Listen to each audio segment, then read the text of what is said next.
j'espère que vous allez bien. On se retrouve pour un nouvel épisode de D'une page à l'autre, émission mensuelle où chaque mois je vais présenter un livre et son auteur. Toi-même tu sais.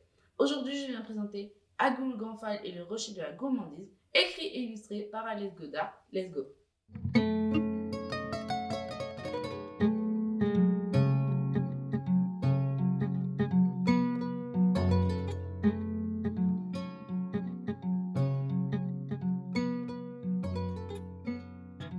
Alex Godard, Agoulou Granfal et le rocher de la gourmandise, aux éditions Albin Michel Jeunesse.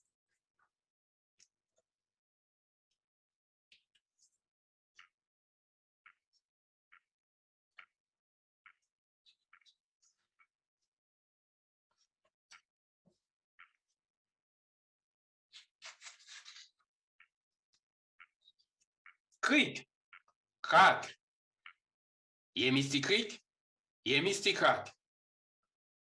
Tétini en foi. Tétini en foi, il était une fois une Nanny Rosette et sa mère Anastasie. Oh, que Nanny Rosette aime manger. Oh, qu'Anastasie aime cuisiner.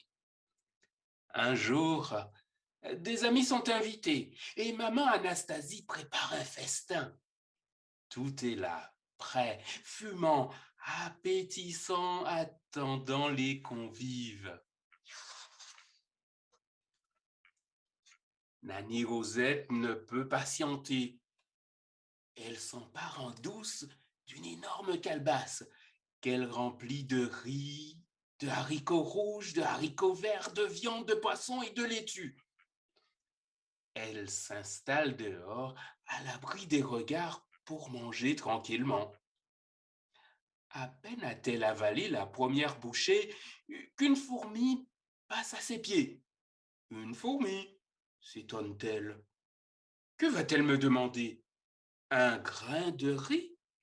Pas question. Nanny Rosette se lève et va s'asseoir plus loin, sous un manguier. Là passe un chat. Que va-t-il réclamer celui-là? S'inquiète-t-elle. Peut-être mon poisson? Je ne lui donnerai même pas une arête.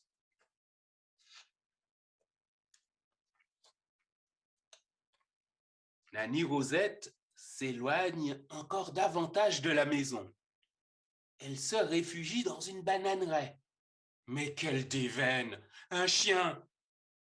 Que va-t-il quémander celui-ci? De la viande? Je ne lui donnerai même pas un os. Nanny Rosette descend dans la mangrove. Elle entend meugler une vache. Elle cache sa laitue.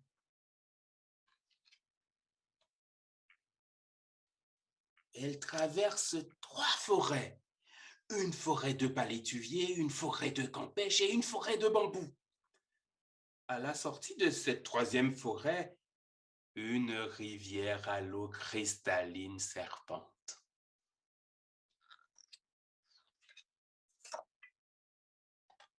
Sur une des rives s'élève un immense rocher. Eh bien, croyez-moi ou non, Nanny Rosette a assez de courage pour grimper jusqu'à son sommet, avec sa grande calebasse, sans rien renverser. Enfin, elle a pu déjeuner sans être dérangée. Elle a mangé, elle a mangé, elle a mangé tout l'après-midi. Et vous le savez, quand on mange, on a soif. Nanny Rosette se dit, je n'ai qu'à descendre pour étendre ma soif dans cette belle rivière. Mais voilà la belle affaire, messieurs et dames. Je vous invite à découvrir la suite de cette histoire. Cric, crac.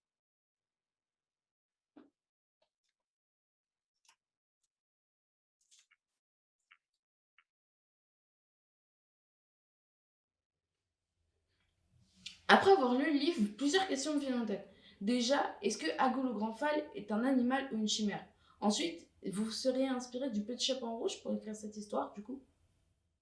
En fait, Agulu Grandval, c'est une chimère, c'est un de ces personnages mythiques qu'on retrouve dans les contes des Antilles, en particulier de Guadeloupe. Alors, je n'ai pas eu besoin finalement de m'inspirer du Petit Chaperon Rouge, encore que quand on est aux Antilles, entre l'histoire de l'Europe, l'histoire de l'Afrique, eh bien, on retrouve bien sûr toutes ces influences-là. Est-ce que vous aimez les contes, du coup? J'aime beaucoup les contes parce que, en fait, tout petit, j'en écoutais avec ma grand-mère qui racontait. Elle n'était pas conteuse, mais régulièrement, elle nous racontait des histoires avec mon frère, mes cousins, mes cousines. Et par la suite, quand j'ai commencé le métier d'auteur-illustrateur, j'ai commencé par traduire un ou deux contes que j'ai couché par donc écrit et que j'ai illustré par la suite. Je les raconte régulièrement quand l'occasion se présente. Le forgeron a cassé la langue d'Agolo Grandfal. Est-ce qu'elle est en fer? Alors, le forgeron a cassé la langue d'Agoulou Grandfal. Alors, j'ai utilisé le verbe casser plutôt que le verbe couper. C'est une façon de dire que la langue d'Agoulou Grandfal est très dure, dure comme du fer. Ce qui nous évite à nous qui écoutons l'histoire ou à un enfant de s'identifier à Goulou Grandfal. On n'est pas comme à Goulou Grandfal. Il est très, très solide et c'est un personnage qui est tellement solide qu'il revient. Il ne meurt jamais. Même si c'est un personnage odieux, il y a beaucoup, beaucoup d'histoires d'Agoulou Grandfal où il se sauve tout le temps, où ma grand-mère disait même que et bien, même quand les gens attrapaient Agulu Kranfal, eh bien, très volontiers, ils le laissaient partir, eh bien, histoire que s'assurer que les enfants se comportent bien comme il faut, sinon on rappelle Agulu Kranfal, en fait. Comment Nanny Rosette a fait pour reconnaître la voix de sa mère? Nanny Rosette reconnaît la voix de sa maman parce que euh, il fallait absolument qu'elle écoute attentivement. Et puis, comme tous les enfants, même quand on devient adulte, on reconnaît la voix de sa maman, on reconnaît la voix de ses proches. Donc, ce n'est pas si difficile, même si quelqu'un essaie d'imiter, comme a fait dans l'histoire, comme l'a fait Agulu Grandfal, il n'y a pas de doute. Pourquoi le conteur laisse au chaud de fin au lecteur? Ben, parce qu'en fait, quand ma grand-mère m'a raconté cette histoire, en fait, en fonction du moment où elle racontait l'histoire, elle changeait la fin. Voilà. Elle changeait la fin, c'était vraiment, c'est comme de l'improvisation. Elle récupérait un élément de la journée et elle pouvait changer la fin. Donc, c'est aussi intéressant que dans ce conte, ben, chaque enfant, chaque adulte, bien, puisse se dire, ben, je peux potentiellement modifier cette histoire et changer la fin. Et c'est beaucoup plus créatif que de donner une seule et même fin. Qu'est-ce qui vous a motivé pour devenir auteur jeunesse? Euh, En fait, auteur-illustrateur, c'est aussi une façon de... Enfin, on raconte, en fait. Moi, je n'ai pas eu besoin d'être vraiment motivé. J'ai toujours dessiné. Quand j'étais petit, j'habitais sur l'île de Marie-Galante. À l'époque, il n'y avait pas l'électricité.